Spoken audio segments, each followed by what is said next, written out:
उड़ने दो मिट्टी को, कहां तक उड़ेगी। उड़ने दो मिट्टी को, कहां तक उड़ेगी।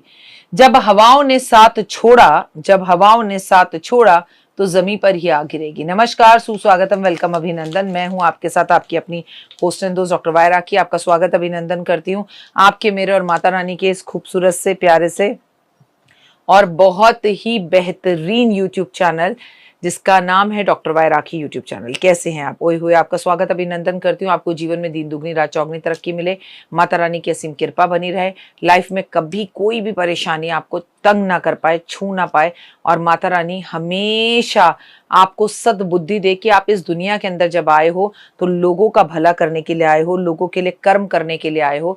तो एक मटका पानी भरकर तो इस गर्मी में दान जरूर कर दीजिए। क्या अभी तक आपने किसी के पानी की व्यवस्था करी? क्या इस बार अभी तक आपने खरबूजा दान किया? नहीं किया तो जरूर कीजिएगा। चलिए, कार्यक्रम की शुरुआत हमेशा की तरह बिलीव इन कर्मा।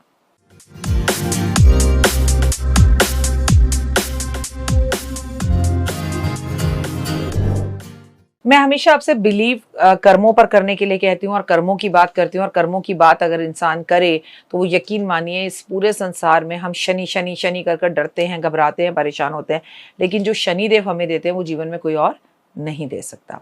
अब जेठ का महीना शुरू हो गया है, मेरे मन के बहुत करीब है जेठ का महीना, और मुझे बहुत प्रिय है, और भगवान को भी ये महीना बेहद अधिक प्रिय है, खासकर भगवान विष्णु को। जेठ के महीने में ही शनिदेव का जन्मदिन भी आता है, ये मैं आपसे पहले भी बात कर चुकी हूँ। जेठ मास के दौरान आपको, जेठ मास में आपको बैंगन का सेवन नहीं करना चाहिए। मैं बताऊंगी आपको क्या नहीं करना चाहिए और क्या करना चाहिए, क्योंकि ऐसा करने से आपको दोष लगता है और आपका शनि राहु ग्रह खराब हो जाता है। इसके साथ आपको इसके अशुभ फल प्राप्त होते हैं। इसलिए जेठ के महीने में खूब पानी पिए, पर कोशिश करें आप बैंगन खाएं ना। अब आप बैंगन खा नहीं रहे तो आप दान जरूर करें। मैं आपको बोलूंगी, हाँ, अब आप कहेंगे कि हम दान करेंगे तो कोई और व्यक्ति खाएगा। देखिए, सब लोग सब चीजें नहीं मानते। अभी 2-4 दिन पहले आपको मालूम है कि तो उस दिन हनुमान जन्म उत्सव था। तो हम जब गुजरे किसी का वास्तु करके, जब हम वापस आए तो हम रास्ते में एक मॉल में गए। हम मॉल में गए तो आप यकीन मानिए, उस दिन जन्म उत्सव था हनुमान जी का, और भर भर फूड कोर्ट के अंदर सब लोग खाना खा रहे थे। खाना तो छोड़िए, नॉनवेज भी खा रहे थे, जबकि उस दिन शनिवार का दिन था और लोगों को इस बात से कोई फर्क नहीं पड़ता। तो देखिए, कुछ मानते हैं और कुछ लोग ज्योतिष को बिल्कुल ठुकराते हैं, जबकि ज्योतिष एक पूरी तरह से साइंस है। अगर मैं ज्योतिष की आपसे बात करूं तो ज्योतिष को अगर आप मानते हैं तो ये भ्रम नहीं फैलाता, ये आपको प्रैक्टिकल चीज़ें करवाता है। और मेरे से अगर आप बात करते हैं तो मैं तो आपको हमेशा कहती हूँ, जस्ट बिलीव इन कर्मा। आप जैसे कर्म करेंगे वैसा भरेंगे। आपको जो भोजन छोड़ना होता है, चाहे आप किसी व्रत में छोड़ें, चाहे किसी महीने के हिसाब से छोड़ें, उसका दान आपको जरूर करना होता है। जेठ मास के दौरान के समय पर, दिन के समय पर सोना नहीं चाहिए। ऐसा करने से व्यक्ति को कई बीमारियों से ग्रस्त हो जाता है। वैसे तो मैं आपको एक बात हर बार बोलती हूँ कि कभी भी आपको दिन में सोना नहीं चाहिए, क्योंकि आप दिन में सोते हैं तो आप में आलस आता है, आपको एसिडिटी की प्रॉब्लम होती है और इससे आपका सर दर्द बढ़ता है। तो आपको सोना नहीं चाहिए। शरीर में तेल लगाना जेठ के महीने में नहीं चाहिए। इसके अलावा तिल का दान जरूर करना चाहिए, और अगर आप ऐसा करते हैं तो आपको अकाल मृत्यु का भय बिल्कुल भी नहीं रहता। जेठ के महीने में हमेशा हमें हर शनिवार को शनिदेव की पूजा करनी चाहिए, पर जेठ की अमावस और शनिवार वाले दिन हमें ये पूजा जरूर करनी चाहिए। परिवार में बड़े पुत्र या पुत्री का विवाह नहीं हुआ है और आप चाहते हैं कि विवाह हो जाए, तो मैं आपको बता दूं कि जेठ के महीने में, यानी कि मई के महीने में, अपने घर के सबसे पहले बेटे या बेटी का विवाह नहीं करना चाहिए। ऐसा बड़े बुजुर्ग बोलकर गए हैं। जेठ मास के दौरान अधिक मसालेदार भोजन करने से बचना चाहिए, हल्का और सादा भोजन करना चाहिए। जेठ के महीने में हमें तला भुना भी नहीं खाना चाहिए। मैं तो आपसे कहूँगी, जेठ के महीने में आपको किसी और के घर का भोजन भी नहीं करना चाहिए। किसी भी व्यक्ति को आपको पानी पिलाए बिना अपने घर से जाने नहीं देना चाहिए जेठ के महीने में। और सबसे बड़ी बात कि जेठ के महीने के अंदर आपको पानी की छबील, शरबत की छबील लगानी चाहिए।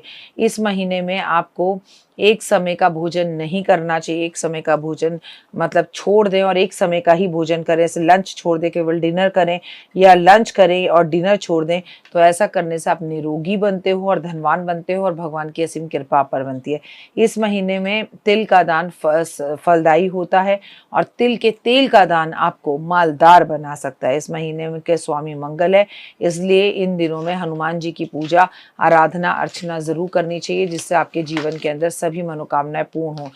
और जेठ के महीने में सबसे ज़्यादा गर्मी पड़ती है। जेठ के महीने में शनिदेव का जन्म हुआ है और जेठ अमावस्या पर ही मेरा भी जन्म हुआ है। मैं आपको बता दूं कि मेरे लिए इसलिए जेठ का महीना बेहद खास होता है। ज़बरदस्त गर्मी होती है और जेठ के महीने को इंग्लिश कैलेंडर में मई का महीना कहते हैं। कई बार आधा अप्रैल और मई मिल जाते हैं, तो कई बार आधा मई और आधा जून मिल जाता है, लेकिन हफ्ता भी मिल जाए तो ये आपस में मिलते हुए इंग्लिश कैलेंडर के हिसाब से दिन होते हैं।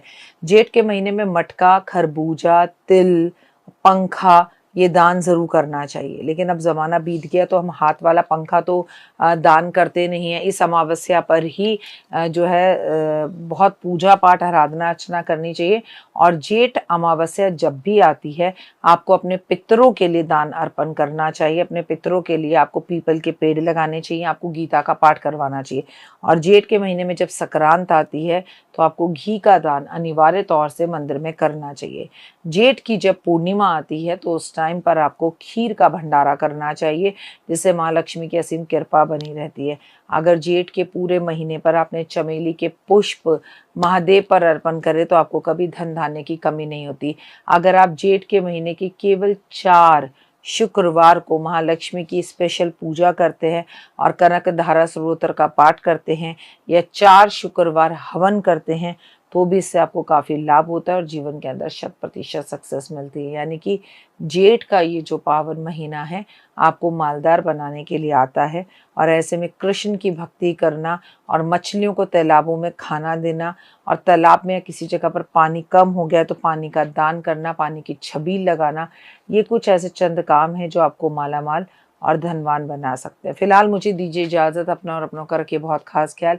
जेठ का ये पावन महीना आपको धनवान बनाने वाला हो और आपके मुकद्दर को बदलने वाला हो। आपको ज़िंदगी में वो सब सक्सेस मिले जिसका आप लंबे समय से इंतज़ार कर रहे थे।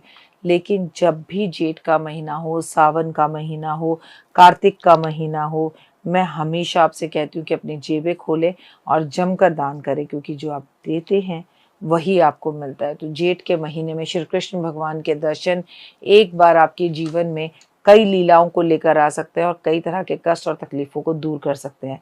ओए होए, फिलहाल दीजिए इजाज़त। अपने और अपनों का रखिए खास ख्याल। आपका दिन बहुत अच्छा हो, आपका साल बहुत अच्छा हो और जेठ मास में आपको सब कुछ मिले। जय माता दी।